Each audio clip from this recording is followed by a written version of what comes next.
we got a special message from Javen Harris at the end of the show. Be sure to check it out. It's gonna be right after the final credits. Yes, sir, baby. Back to your regularly scheduled programs. Welcome to the David and the Bear podcast. Let's have a good time. Yes, Silence. Welcome back, everybody, to another episode of the David and the Bear podcast. I'm here with if I remember correctly from doing my research, a Alabama native, question mark? That's Alabama correct. native. Alabama native. He's a real estate agent. He's a man of God. He's a husband. And he's also, believe it or not, he's a son. Javen Harris. Thank you for having me on. I'm looking forward to it. I think I have a lot to say, and a lot to give back. Believe you were introduced to me or found out about me through Katie Hill, who Yes, sir. I'm very proud of. And I can remember when Katie was in maybe the sixth or seventh grade. And one thing I guess that I left out is former athlete as well. Mhm. And Katie came up to me. I was in college at the time at the University of Central Florida. And Katie asked, as a young man, what do I need to do to be in the position that you're in now?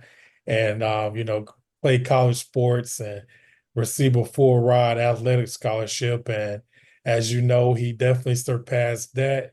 Mhm. Uh, and what he's doing now is much bigger than athletics. But I want to say thank him for mentioning me, and just want to let him know that I'm proud of him.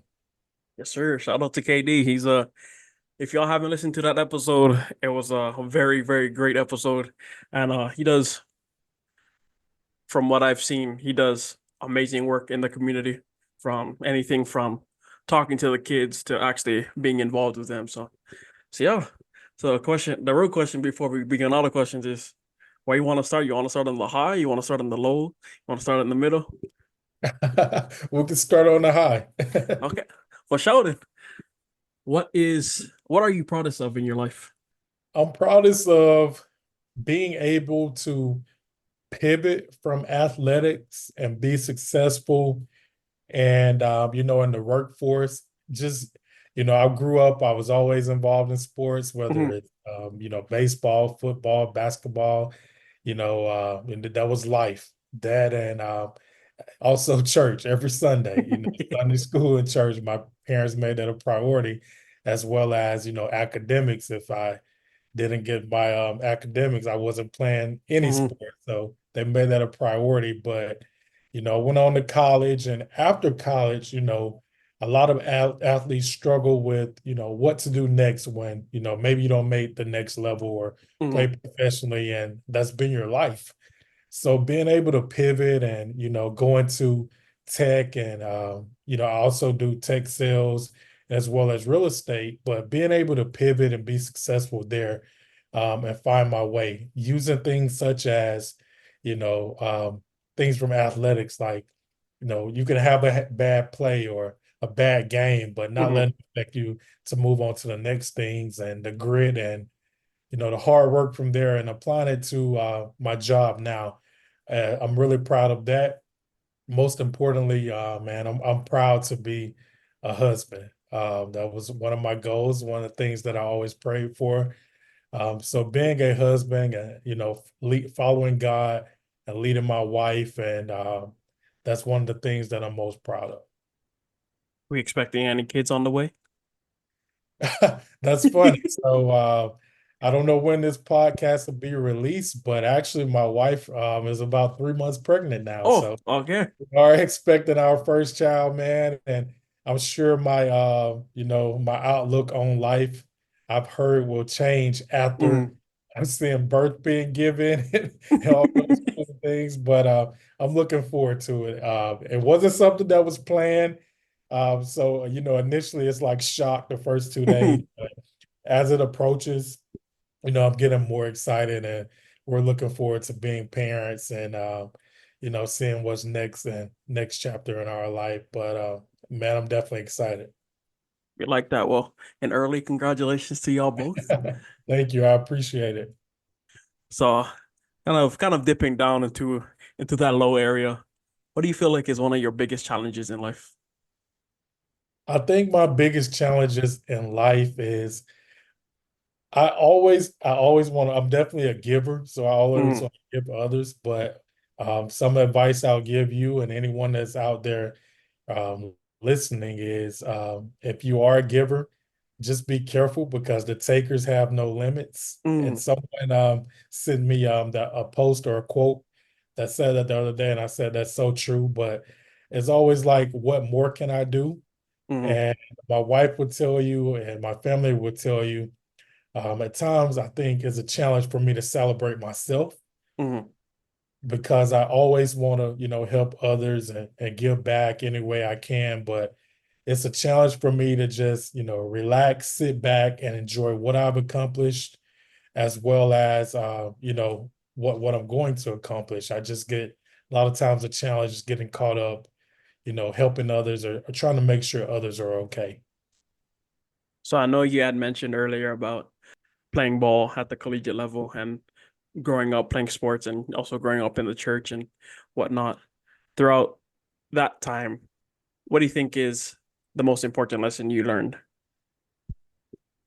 That's a good question. I think the most important lesson that I learned is we all have our plans, how things are gonna go. Mhm. Ultimately, God has the last say so. I think you've heard the Oh, saying, 100%. yeah, if you want God to laugh, tell me your plans. And yeah, I be transparent. I never thought, my career would go how it went. I think I definitely thought I'd be, playing in the NFL and Mhm. have, pro aspirations, but it didn't happen. And I think you have to be able to, pivot and adapt. And that's what I learned quickly. Like it's not only sports, but life. Like it's gonna Mhm. happen. Like just mention about, a child. Like we didn't have any plans, but God had plans. So you never know what those plans are, but you have to be willing to adapt and you have to keep God first no matter what. And I think growing up in the church, you hear that all the time. You hear your parents tell you that, but to live through it and Mhm. have an experience for yourself is a different ball game, man. But I definitely learned that fast, and uh, happy that I was able to pivot there. But a lot of tough life lessons were learned throughout that period. But we're here now. Mhm. I like that one. So kind of tapping back into, that collegiate life and, just being around sports and what do you feel is your deepest regret in life? Deepest regret. I don't think I don't live with regret because Mhm. everything that has happened has shaped me to who I am today, good or bad. Even things back then that I Mhm. thought were bad, ultimately they were for my good. Mhm. And that shaped me to the man that I am today, whether it's was challenges, whether it was shortcomings, things that didn't happen, it made me who I am today. And I think if I didn't experience that, I wouldn't be who I am today or the man I am today. So I don't live with regret. I think it's a part of life, and I think it's a part of our journey. It's already set Mhm. for us. So you just live life. My motto, I have it on like my cups and on Twitter, I would tweet it every day is get better today. So, Mhm. tomorrow is gone. The next day isn't promised, so get better today. So I focus on the current day and I don't live with regrets. When you give it your all, I think, that's your mindset.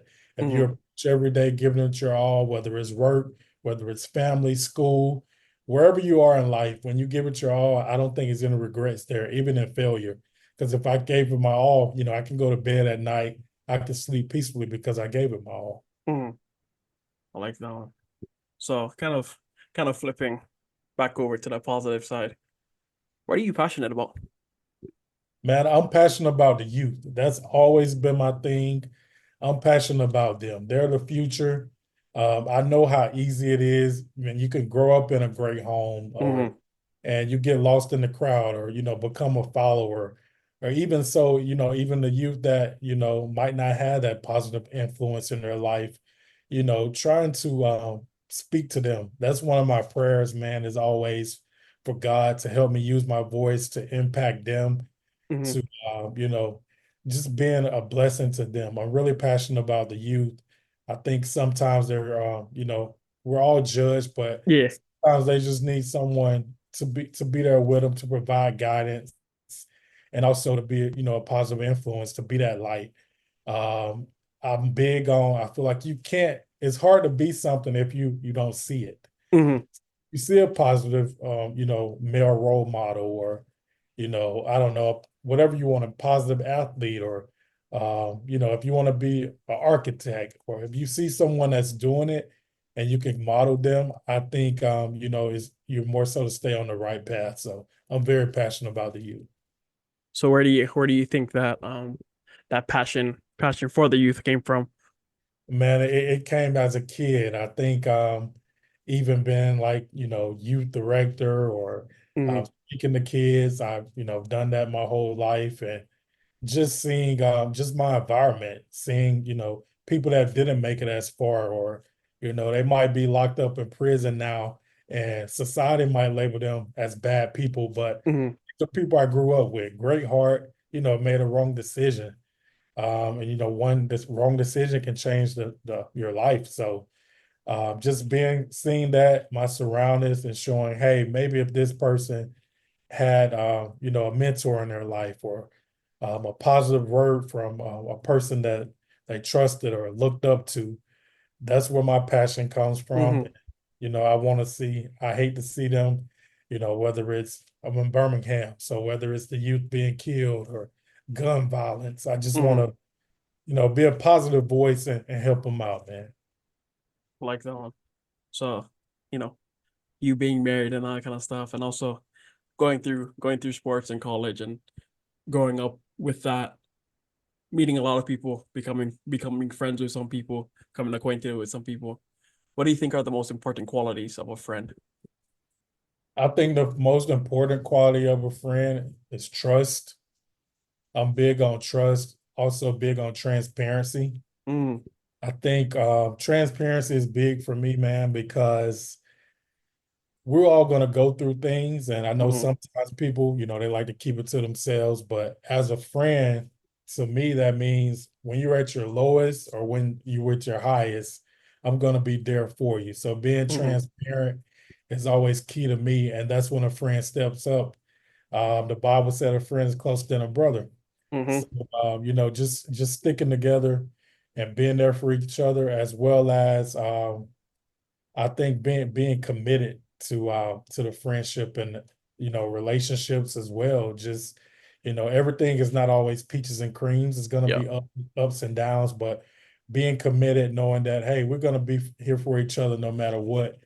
And I like to think, you know, my friend circle is pretty tight. Majority of my friends, I'm gonna be honest with you, we probably been friends since 6 or 7 years old. We're really close. We have a tight knit group. Even my class that I graduated with, we're like a family. You know, when things happen, whether it's you know, the death of parents, or Mm. whatever it is, we're gonna be there for each other. And I just think, you know, that build that tight knit and that trust, and we're all transparent with each other. I think a lot of times people can get use the friendship or friends word a lot loosely. Oh, for sure. Yeah, yeah, definitely. And I think you know, a lot of that is through, you know, social media too, Hmm. which, you know, just click a button and your friends and like that. But we have to be mindful that basically, you know, social media is a highlight reel. Hmm. Majority, they're gonna show you good plays, their touchdowns, man, their celebrations, but no one is gonna show you, you know, their bad days, or when Hmm. they're going through things, and you know, adversity. So, you know, I think a lot of times friendship gets misconstrued there, but yeah, transparency, trust, and commitment would be the qualities that I look for in friends. I like that one. So digging into get, I guess we can dig kind of deeper into the youth, because I know you had mentioned that in things that you're passionate about. What gives your life meaning? What gives my life meaning is family. God, it already has meaning. I wasn't meant to be average when I was created. I was created in Hmm. his image. So that gives me meaning, but definitely family. Improving my family life, my wife, seeing her chase her dreams, that gives my life meaning, and just wanting better for the next generation. So as I mentioned, my kid or kids Hmm. having it better than me. That's what my parents always instilled in me. Hey, we have to work. Sometimes we have to work tough jobs or jobs that we don't want to work to Hmm. provide for you. So we're putting you in a better situation to, not have to do this, do what you like doing. Right now, I do real estate. I also do tech sales. I'm Hmm. behind the desk at home majority of the times, or traveling to places I never thought I'd even visit on the company's dime. So, I want my kids to have it better than me and their kids to have it better than them. So that's what drives me every day. And that's what keeps me going. That's a perfect segue into our next question is what are some of the things you want to prevent your kid or the future generation from going through that you went through? So I would say my wife asked me that we kind of debate and go back and forth this question a lot Hmm. because it's a fine line between shielding them from things and not Hmm. exposing them to things. But some of the things, difficult things I might want them to go through to see, kind of toughen them up, as well as valuable lessons that will learn from things that I went Hmm. through. But I would say what I wouldn't want my kids to go through, I would say just any type of I know it happens, but discrimination or Hmm. things like that. I want them to, they're going to work hard. They're going to be rewarded for working hard and doing things that are right. But, if they do those things and, follow the necessary steps, and I would like to them to be awarded for the hard work that they're given. I don't want them to, it's going to be times where you work hard, you do everything right. And, as we know, you don't get what you deserve. Hmm. However, I would like to shield them from that because I know, that's tough to deal with. But in my city as well, man, just shielding them from the youth with the whole gun violence thing. Hmm. And it's kind of getting out of hand. I know it's nationwide, but hopefully, we can try to solve this. Even today, I haven't even looked into the story. I saw, it was an active shooter somewhere at a high Hmm. school, but just I would like to shield them from that and the violence that is everywhere. And then I guess we live in the age again of the social media era where you have access to everything. So some of the bad things I would like to shield them away from, man. But overall, my prayer that is that they're a light for God, that they follow Him, and they're a light for their friends. That Hmm. they're leaders and they set the example. Whatever I accomplish here, on earth, that they do more and give back. That would be my dream for the youth. So if you could think back to a time that you felt transformed, whether it be on the football field or getting the she's pregnant, Yeah, how did you change and why? yeah. So I would say when I met my wife, Mm. I definitely changed. That's been about 8 years now, but I Oh, definitely changed. congratulations. Thank you.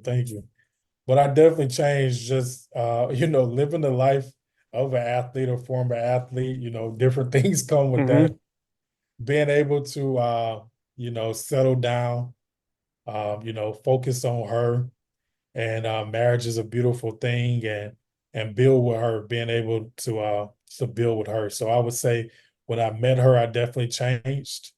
And I think my life definitely it changed for the better.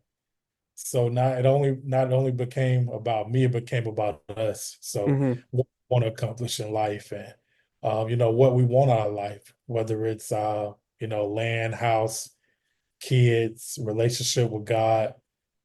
You become selfless. And I think even more, they'll turn here in a minute with kids, that'll change as well. But Hmm. I definitely think that was the biggest, if you will, change in my life. Um, Also thinking back to work, man, I had one of the biggest things that changed me is I had a layoff. Like Mm, imagine having your dream job, you're paid exceptionally well. You're on the up, you're climbing in. COVID happens, oh, yep. time, and then it affects your industry. And I have had a layoff, and you built this lifestyle, you saved, but it's like, why me? You know, Hmm. like why did this happen to me? And at that time, I was like, I was devastated. Our life changed. However, I was able, the grind, and now, it's better than I can even imagine. So Hmm. now you think my mindset is always, why not me? Because it's Mm, always better on the other side. So I think that was a great pivot. It also woke me up to the point where, you need multiple streams of incomes, whether it's, real estate or uh, podcast, or no matter what it is, you always need to, have your options open and don't get, blindsided. You'll be well prepared. But I think that was a huge pivot in my life. so tying this all back in with one fun question. What's your theme song and why? That's funny, a theme song. I go back and forth. It'll probably be uh it'll probably be J. Cole or Young Jeezy. Oh, not J. Cole, not J. Cole, not Jermaine. Yeah. I don't know. It kind of depends on the mood I'm in, but I think that's tough, man. You caught me there. J. Cole and Jeezy come to mind, but it kind of just depends what mood I'm in. Hmm. So I would say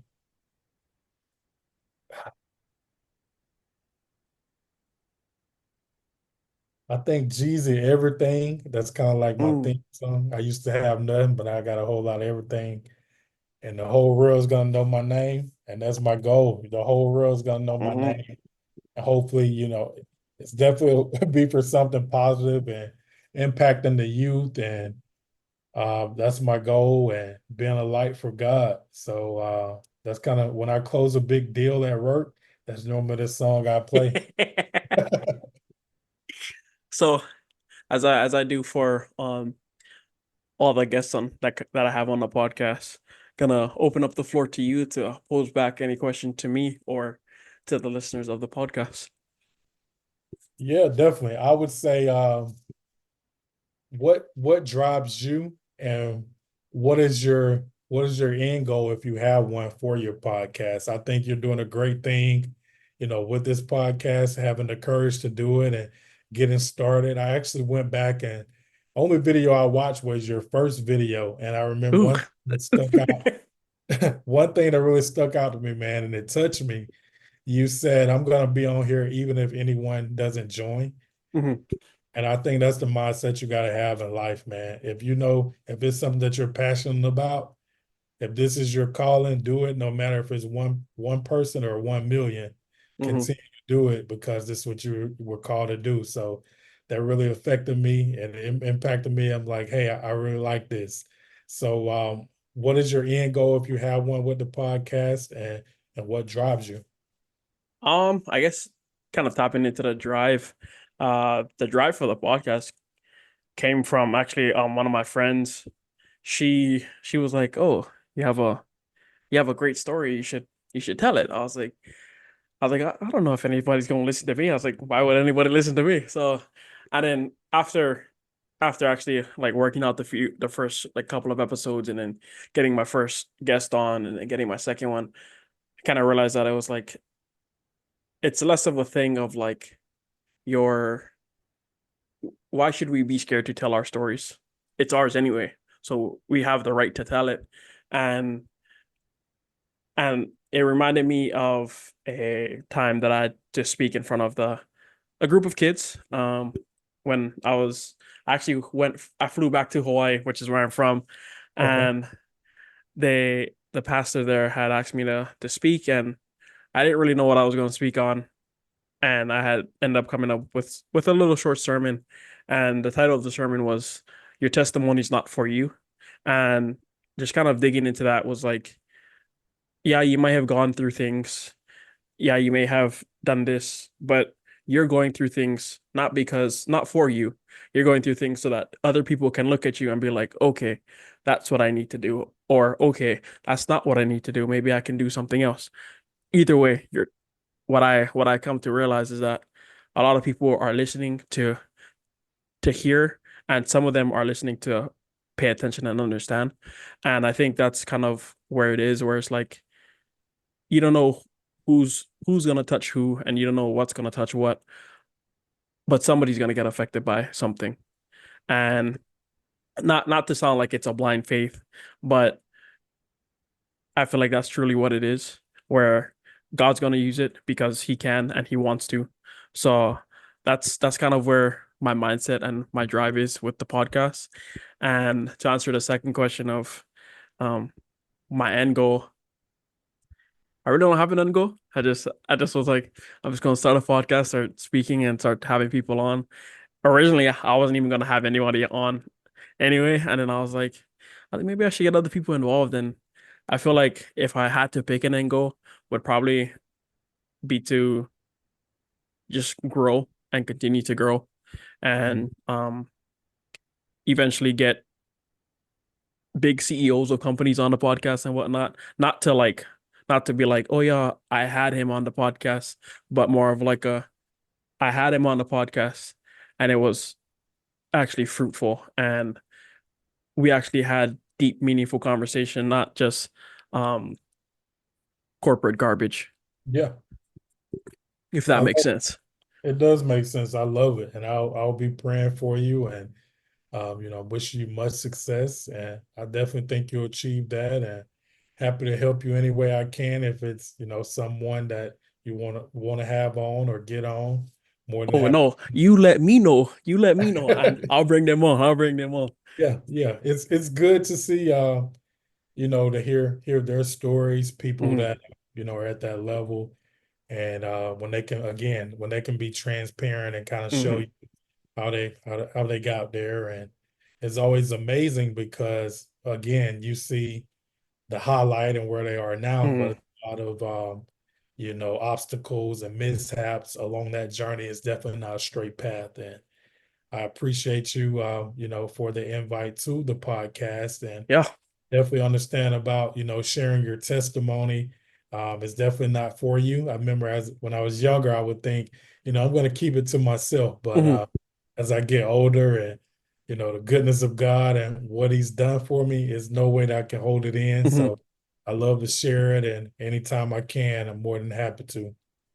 And I think the craziest thing about the podcast and actually having people on is that people, even people that know you personally or know me personally or know the other people personally, they may not have heard that side of their story. They might not have heard that, oh, I didn't even know this guy could speak this well, or I didn't even know this guy went through this. I didn't know he he did this. I didn't even know he was having a kid. Like that like it's the craziest thing. So I feel like that's the allowing people. So I had not today because it won't come out today, but um at the time of recording, the I actually had my first like full-time um job start today, Okay. and September 4th.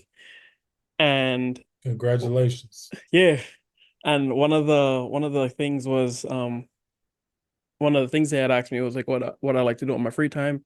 And I told them that, you know, I love doing podcasting and whatnot. And just sitting on the conversation, I had said that I allow I love allowing people to have a comfortable space to feel vulnerable and a safe space, because I feel like that's where vulnerability, even though vulnerability in the modern pretext of things is like it's such a taboo and bad thing to do, but in at the core of being vulnerable, I feel like that's where you get the truest and raw form of people. And I feel like that's that's what I love to do, and that's what I try to do the best of. And I hope I did so today. Yeah, So, definitely. I think one of the things, probably the greatest things that I learned in my marriage mhm. is accountability. That would probably be my one thing. Coming from an athletic background in sports, we're all raw and macho, and we have to be tough. But putting that guard down and being vulnerable, whether it's in communication Mhm. or with my wife, or just being vulnerable overall, was it increased and made our marriage greater and our love greater. So yeah, being vulnerable, that's what people want, even if they act that way, or they Mhm. it seems as if they don't want to receive love, or going back to the youth, that's what they need. They want Mhm. someone to be vulnerable and tell about your experiences. And a lot of times, even as adults, we shy away from that, but that's what the world needs more of. I like that. So to close everything up into one big nutshell, the closing question that I asked everybody that comes into the podcast: what's one piece of advice that you can leave with the listeners of the podcast? One piece of advice I would say: put God at the head of everything that you do. And then my motto, man, get better today. Mm, Yesterday is gone. Tomorrow isn't promised. Get better today. And it's never too late to start, no matter where you are in life. If there's dreams, if there's ambitions that you have, go after them. It's never too late, because you can look up 5 years now and what you were looking to do, you could have already accomplished it. mhm. Go ahead and get started. Just start. And if you start, if you put in the work, if you pray, and God is aligned with it, it's going to come to fruition. Yes, sir. So once again, I hope I said your name correctly. Javen? You're correct. Okay. Well, once again, thank you, Javen, for hopping on the podcast with us. And once again, congratulations on the new one that's coming into the Harris family. And he's on Instagram. I'm gonna plug that into the description below. And if y'all need any houses to be sold or want to buy a house in the great state of Alabama, the Birmingham area, right? That's correct. Buy, sell, and invest. Let him know. Let the brother know. Let the brother know. But yeah, once again, thank you for hopping on. And if y'all are listening to this podcast, sitting next to somebody, be sure to let them know that you love them. And we'll catch you in the next one. Thank you for listening to the David and the Bear podcast. Thank you for listening to the David and the Bear podcast, where every story ends in victory. Yes, sir. I was reflecting on one of the questions you asked, and I wanted to follow up because I feel like there's people out there needs to hear this. You asked what we want to shield our children from that we went through. And I mentioned my wife and I go back and forth because it's things that we experienced that we wouldn't want to shield our children from, because it helped build character and build some toughness.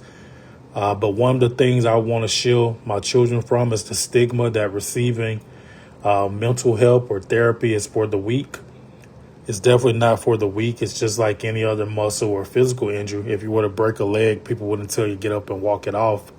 It's the same way with your mind. It's okay to get help. It's okay to receive help with depression, anxiety, trauma, and there's people here that were put on this earth to help you with that. So don't fear the judgment of that. And if you need help, go get the help you need.